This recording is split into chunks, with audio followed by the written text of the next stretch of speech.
मैं देश की संसद से महज 5 किलोमीटर दूर खड़ा होकर के देश के हाकिम से यह सवाल पूछ रहा हूं कि कहां सोया है चौकीदार, कहां सोया है चौकीदार।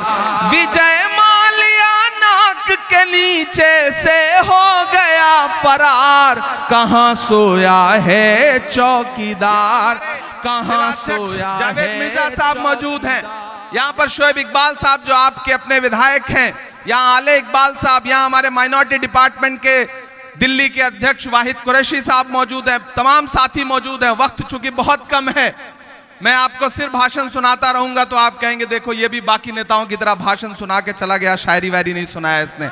तो मुझे थोड़ी शायरी भी आपको सुनाती है जाते जाते, लेकिन आप बड़े ठंडे ठंडे खड़े हैं। मुझे ऐसा लग रहा है जैसे जोश खत्म हो गया है, जैसे इतना पसीना निकल गया है कि आपके अंदर कोई ताकत ही नहीं बची है। मुझे लगना चाहिए कि मैं जामा मस्जिद की सीढ़ियों में खड़ा हूं, उसके सहन में खड़ा हूं। नया पाने की चाहत में पुराना छूट जाता है, नया पाने की चाहत में पुराना छूट जाता है। तुझे अपनाऊं तो मुझसे जमाना रूठ जाता है। मोहब्बत पढ़ने लिखने में बहुत आसान है, लेकिन मोहब्बत को निभाने में पसीना छूट जाता है। बात है, जिंदाबाद जिंदाबाद। दिल्ली वालों, ये चुनाव बहुत जरूरी चुनाव है। मैं मुल्क के अलग अलग हिस्सों में जा रहा हूं, केरल से लेकर के, उत्तराखंड से लेकर के, जम्मू कश्मीर से लेके, महाराष्ट्र से लेके, राजस्थान से लेके, बंगाल से, बिहार से, उत्तर प्रदेश के, कल रायबरेली में था, आज यहां हूं, कल बिहार के महाराजगंज में रहूंगा। मैं एक बात पूरी जिम्मेदारी से कह देता हूं, ये टीवी चैनलों पर भले आपको नरेंद्र मोदी जी जीतते हुए लग रहे हो, लेकिन जमीन पर इंडिया गठबंधन इस देश में सरकार बनाने जा रहा है। नरेंद्र मोदी जी बाकी जुमलों की तरह चाहे जो बोल रहे हो, लेकिन राहुल गांधी ने कहा है कि इस चुनाव में भाजपा को 180 से ज्यादा सीटें नहीं आएंगी, नहीं आएंगी, नहीं आएंगी, नहीं आएंगी। क्योंकि राहुल गांधी ने कहा है तो फिर इसे पत्थर की लकीर समझा जाए। मैं पूरी जिम्मेदारी से आपके बीच में खड़ा होकर के दोस्तों ये कह रहा हूं, आपने महसूस किया है कि इस बीच प्रधानमंत्री जी की भाषा गड़बड़ा गई है, चेहरा गड़बड़ा गया है, बॉडी लैंग्वेज में, और परसों तो रोने लगे थे। मैंने तो 4-5 दिन पहले एक मंच पे कहा था, राहुल जी ने भी कहा था कि अब आखिरी हथियार है इनका रोना, रोएंगे। और वो बनारस में रोए भी। जब वो रोए तो मीडिया के एक साथी ने कहा कि इमरान साहब आज तो प्रधानमंत्री जी बड़ा भावुक हो गए, आप क्या कहेंगे।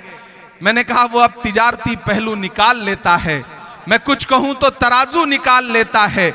मैं इसलिए भी तेरे फन की कद्र करता हूं, तू झूठ बोल के आंसू निकाल लेता है। बात है, जिंदाबाद। उन्हें यह हुनर आता है, आता है उन्हें यह हुनर। वो रो भी चुके हैं।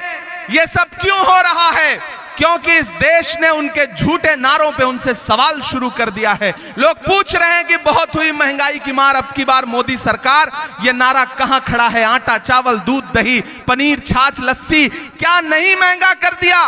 पेट्रोल डीजल जो 58 का था वो 100 के पार, गैस 400 वाली 1000 के पार। भाजपा की सरकारें वो सरकारें हैं जो अपनी पसंद की फिल्में टैक्स फ्री करती हैं और कफन पर जीएसटी लगाती हैं। इनकी सच्चाई यही है। इन्होंने नारा दिया था बेटी बचाओ बेटी पढ़ाओ, लेकिन शायद ये भूल गए कि चाहे वो हाथरस हो, चाहे उन्नाव हो, चाहे सोनभद्र हो, या इसी जंतर मंतर पर बैठी हुई ओलंपिक लाने वाली बेटियां हो, प्रधानमंत्री बेटियों के साथ खड़े नहीं हुए बल्कि अपराधियों के साथ खड़े हुए। इसलिए मैं यहां खड़ा होकर के अपना दामन फैला करके, आज मैंने कहा ना, जयप्रकाश अग्रवाल जी के बेटे की तरह हूं मैं, और कभी कभी तो लगता है कि ये मेरे दादा की उम्र के हैं, मुदित से काफी छोटा हूं मैं। तो मैं आपसे ये कहने आया हूं दोस्तों कि आप इन्हें देश के पार्लियामेंट में पहुंचाइए। ये देश की लोकसभा में खड़े होकर के लड़ेंगे और मैं आपके मुद्दों पर देश की सबसे बड़ी संसद राज्यसभा में खड़ा होकर लड़ूंगा। इससे अच्छा ऑफर क्या हो सकता है?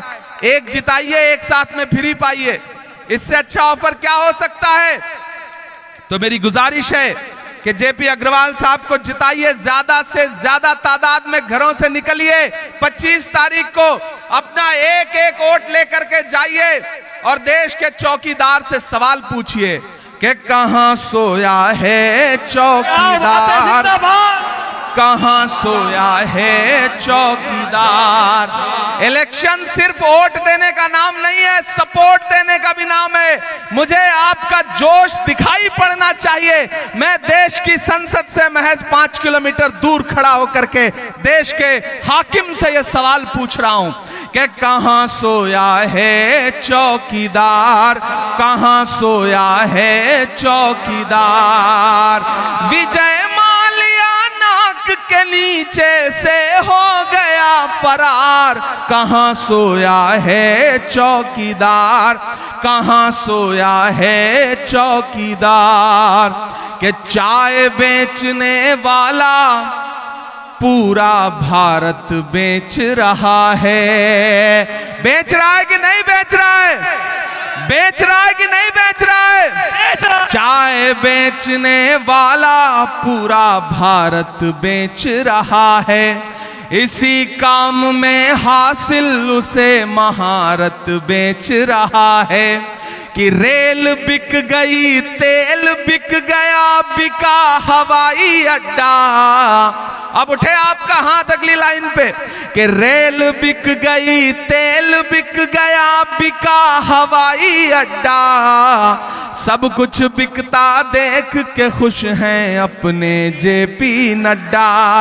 जिंदाबाद जिंदाबाद। कि जनता महंगाई की मारी करती हाहाकार, कहां सोया है चौकीदार, कहां सोया है चौकीदार।